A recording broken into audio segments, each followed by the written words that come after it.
Grazie, buona giornata. Se nel tuo luogo di lavoro c'è il varco, ti hanno misurato la temperatura.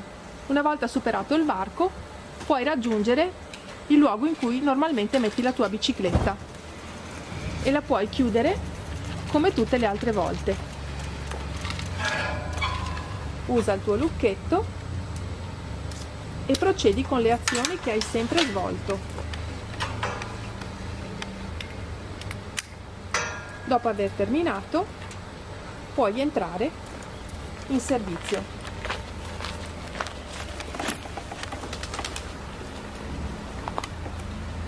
Quando raggiungi il tuo luogo di lavoro, entri come tutte le altre volte toccando la maniglia.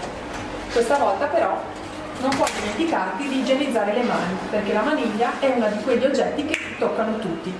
Per cui procedi a lavarti le mani con la soluzione idroalcolica che devi sempre portare con te. Inizia massaggiando le mani palmo contro palmo. Poi incrocia il palmo di una mano sul dorso dell'altra, prima da un lato e poi dall'altro.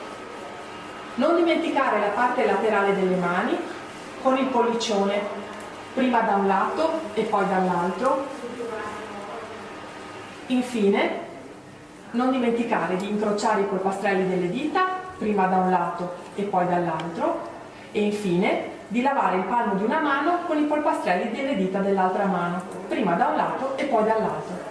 A questo punto hai terminato di fare il lavaggio corretto delle mani e puoi procedere per andare nella tua postazione.